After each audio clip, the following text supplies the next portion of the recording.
En este capítulo 8 de Magen ya entramos al tema de las preposiciones. Ahora, las preposiciones no son tan difíciles porque pertenecen a un número bastante limitado. Es decir, hay 14, 15 preposiciones en cada uno de los idiomas y por lo tanto no hay muchas palabras que aprender. Y tampoco representan gran desafío gramatical.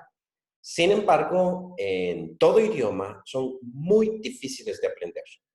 Una de las razones para eso es que la preposición no tiene un significado propio, es decir, no significa nada por sí misma, sino que va a tomar su significado en contexto. En español es así.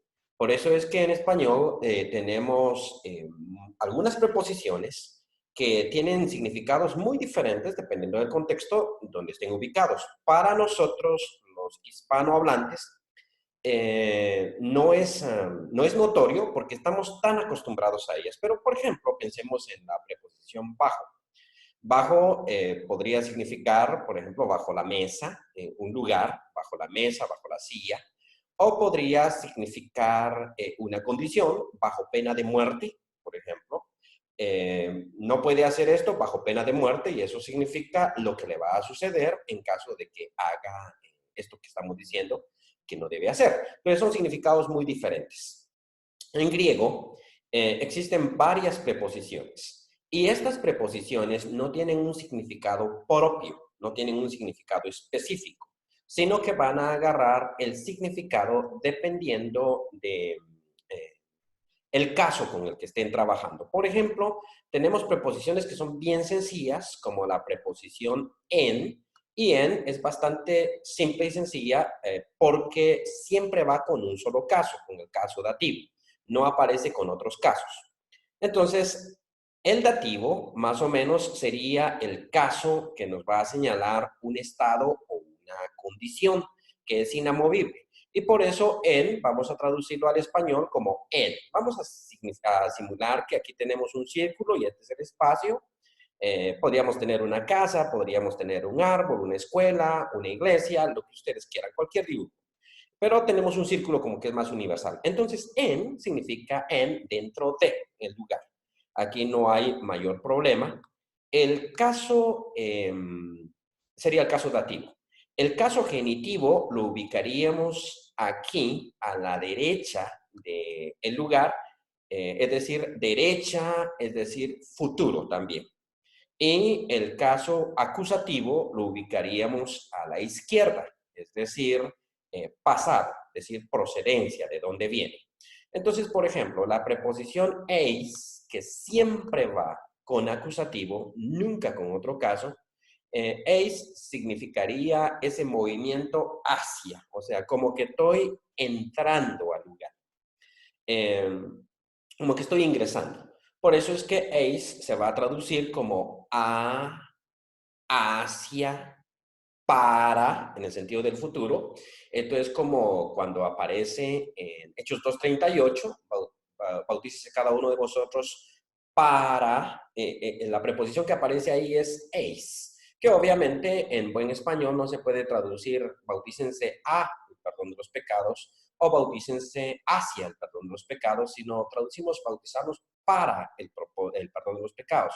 Significa lo que vamos a alcanzar. Por eso eis tiene esa indicación de estoy entrando. Tal vez si pudiéramos poner mejor esta flecha sería algo así como estoy ingresando al perdón de los pecados. Y tendríamos que alterar aquí su color para que pudiera verse. Estoy ingresando al perdón de los pecados. Por eso traducimos para el perdón de los pecados. Veamos, por ejemplo, ek, que es una preposición. Ek a veces va a aparecer ex. Todo depende si la palabra que continúa lleva vocal o no, pero ek sería. Ek, como es congenitivo y ek solo va congenitivo, lo mismo que apo, ek va a significar lo contrario, o sea, la salida de. Estamos en el lugar y estamos, en cierto sentido, estamos saliendo. Entonces vamos a poner nuestra flechita en rojo también para que se pueda ver. Y eso significa, estamos saliendo del lugar, significa salida y lo vamos a traducir de desde.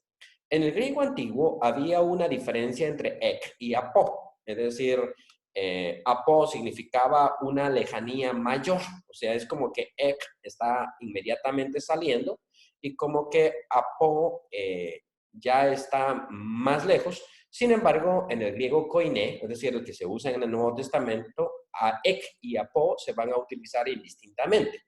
A veces en el mismo pasaje, con el mismo significado, se van a utilizar las dos. Y apo también se va a traducir de desde. Ahora, este tipo de preposiciones que solo aparecen con acusativo, que solo aparecen con genitivo y que solo aparecen con dativo, no son problemáticas. De hecho, esto es fácil de entenderles. Las que son problemáticas son las preposiciones como dia, que va a aparecer con acusativo y va a aparecer con genitivo. Entonces, dia significa a través de, o sea, se está atravesando, como una flecha que está atravesando un lugar. O sea, dia va a pasar por nuestra idea de diámetro, o sea, va a pasar por ese lugar. Ahora, dia va a aparecer con dos casos. Por una parte, va a aparecer con genitivo, y cuando aparece con genitivo va a significar, o lo vamos a traducir todo el tiempo, a través de. ¿Por qué? En los diccionarios va a aparecer la palabra por, solo que por en español puede significar una razón, puede significar, por ejemplo, le robaron por enemistad o lo golpearon por enemistad, quiere decir la razón. Y también va a significar un paso a través de, por ejemplo, pasé por tu casa, o sea, pasé por tu casa, transité por ahí. Entonces, ese doble significado hace que en el Nuevo Testamento, muchos versículos, sobre todo en Reina Valera, también en las otras versiones modernas, son sumamente ambiguos. Por ejemplo, cuando dice la Biblia que somos salvos por fe, resulta que es ambiguo porque no sabemos si la fe es el medio de nuestra salvación o la fe es la causa de nuestra salvación. Algo que en griego koiné está clarísimo, resulta que en la mayoría de las traducciones españolas es bastante confuso. Y esto es porque los traductores se acostumbran a lo más fácil. Es decir, miran en un diccionario y ven que dia con acusativo significa por y dia con genitivo significa por, y la ambigüedad de la preposición española por es la que causa el problema. Ahora, nosotros, aunque veamos en el diccionario eso, los ejercicios que estamos haciendo vamos a utilizar, vamos a diferenciar esta preposición. Dia con acusativo siempre va a significar la causa, por causa de, es la forma en que lo vamos a traducir. Y dia con genitivo lo vamos a traducir a través de. Entonces aquí tenemos la gráfica del genitivo. El genitivo significaría a través de, o sea, la punta de la flecha ya se encuentra más allá del movimiento, como a través de, pasé por, y va a significar medio, por lo tanto. Y el acusativo sería más o menos así, está significando causa, por causa de. Ahora, ¿qué sentido tiene? Recordemos que decíamos que el acusativo es más o menos el tiempo del pasado, y eso significa, si tenemos una situación en el presente, entonces queremos saber la causa, y para saber la causa vamos hacia el pasado. ¿Qué sucedió? ¿Cuál es la causa de que esto que tengamos ahorita esté sucediendo? Y por eso es que dia se va a utilizar con acusativo. Las preposiciones más complicadas son como pros. Pros puede ir tanto con acusativo, y ahí va a significar a, hacia, lo mismo que eis. Puede estar con el caso dativo, veamos cómo lo traduce Magen. Pros, vamos a buscarlo.